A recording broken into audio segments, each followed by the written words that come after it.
নমস্কার। আমাদের আজকের আপডেট অশান্ত ভাঙর। ভোট ঘোষণা হওয়ার পর থেকেই ফিরছে হিংসা, ভয়ে ভাঙর।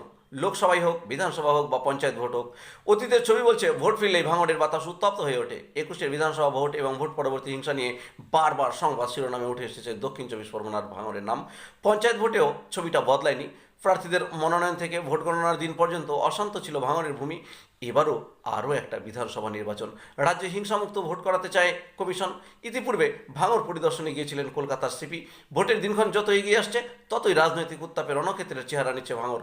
দিন দুয়েক আগেই দেওয়াল লিখনকে কেন্দ্র করে সংঘর্ষ বাধে আইএসএফ এবং তৃণমূলের মধ্যে। চলে মারধর, ইট বৃষ্টি, বাইক ভাঙচুর।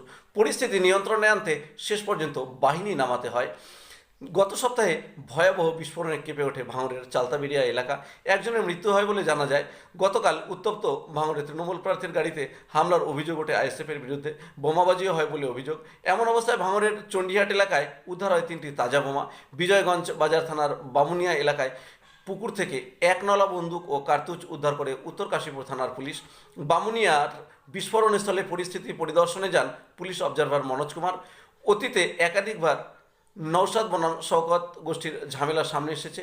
এবার ভোটের আগেই সেই কোন্দল নতুন করে রাজনৈতিক পারদ চড়ছে। গত ভোটের হিংসা প্রভাবিত এলাকাগুলিকে চিহ্নিত করে বাহিনীর রুট মার্চ ইতিমধ্যে শুরু হয়ে গিয়েছে। আইএসএফ সিপিএমের সঙ্গে জোট করে প্রথমবার ভোটযুদ্ধে নেমেই ভাঙড় জেতে নওশাদ সিদ্দিকী। এবার সেই ভাঙড়ে নওশাদ নিজে প্রার্থী হলেও ক্যানিং পূর্বে তৃণমূল ত্যাগী ভাঙড়ের প্রাক্তন বিধায়ক আরাবুলকে সামনে রেখেই খেলা ঘোরাতে চাইছে আব্বাসের দল। ভাঙড়ে প্রার্থী তালিকা প্রকাশিত হওয়ার পরই মাথা চাড়া দিচ্ছে হিংসা। কমিশন শান্তিপূর্ণ নির্বাচন করাতে পারে কিনা এখন সেদিকেই তাকিয়ে গোটা বাংলা। তবে নির্বাচন কমিশন এবার যেভাবে নড়ে চড়ে বসেছে তাতে আশার আলো দেখলেও দেখতে পারে ভাঙড়। যাই হোক, আজকের আপডেট এই পর্যন্তই। চ্যানেলটি সাবস্ক্রাইব করে সঙ্গে থাকবেন। ধন্যবাদ।